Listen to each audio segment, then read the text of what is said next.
ഒരു get ready with me കണ്ടാലോ. ഇന്നൊരു സ്പെഷ്യൽ ഡേ ആയതുകൊണ്ട് ഞാൻ വൈറ്റാണ് ചൂസ് ചെയ്തത്. അങ്ങനെ വൈറ്റ് ഷർട്ട് ഒരു ബ്ലൂ ജീൻസുമാണ് ഞാൻ ഇട്ടത്. അപ്പോൾ ബേസിക് സ്കിൻ കെയറും കാര്യങ്ങളൊക്കെ ഞാൻ ഓൾറെഡി നടത്തി, അതൊന്നും കാണിക്കുന്നില്ല കേട്ടോ. അപ്പോൾ ജസ്റ്റ് ഞാൻ ഇതെല്ലാം കഴിഞ്ഞിട്ട് ഞാനൊരു കൺസീലർ അപ്ലൈ ചെയ്തു. എൻ്റെ കണ്ണിനിടയിൽ കുറച്ച് കറുപ്പുണ്ടായിരുന്നു, അങ്ങനെ കൺസീലർ അപ്ലൈ ചെയ്ത് കൈ കൊണ്ട് തന്നെ ബ്ലെൻഡ് ചെയ്തു കേട്ടോ. ഞാൻ വേറെ ഒന്നും യൂസ് ചെയ്യുന്നൊന്നുമില്ല. അങ്ങനെ അതെല്ലാം ബ്ലെൻഡ് ചെയ്ത് കഴിഞ്ഞു. നമുക്ക് ജസ്റ്റ് ചെറുതായിട്ടൊന്ന് കണ്ണെഴുതാം. ഞാൻ അങ്ങനെ കണ്ണെഴുതാറില്ല, പക്ഷേ ഇന്ന് എന്തോ എഴുതാൻ തോന്നി, അങ്ങനെ ജസ്റ്റ് എഴുതി. പിന്നെ എന്തോ ഒരു ലിപ് ബാം ഇട്ടു. ഞാൻ ആദ്യം ലിപ് ബാം ഇടും കേട്ടോ. എന്നിട്ട് ലിപ് ബാം ഇട്ടിട്ട് എൻ്റെ ഇരുന്ന ഒരു മാസിൻ്റെ ലിപ്സ്റ്റിക്ക് ജസ്റ്റ് അപ്ലൈ ചെയ്ത ഒരു ബ്രൗൺ ലിപ്സ്റ്റിക്കാണ്.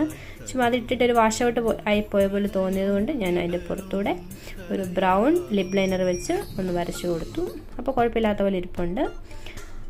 ഇത്രേ ഉള്ളൂ. സിമ്പിൾ വളരെ സിമ്പിളായിട്ടുള്ള ഗെറ്റ് റെഡി വിത്ത് മീ ആണ്. എന്നെ നന്നായിട്ട് സ്വെറ്റ് ചെയ്യുന്നതുകൊണ്ട് ഇതെല്ലാം വേർത്ത് പോവും.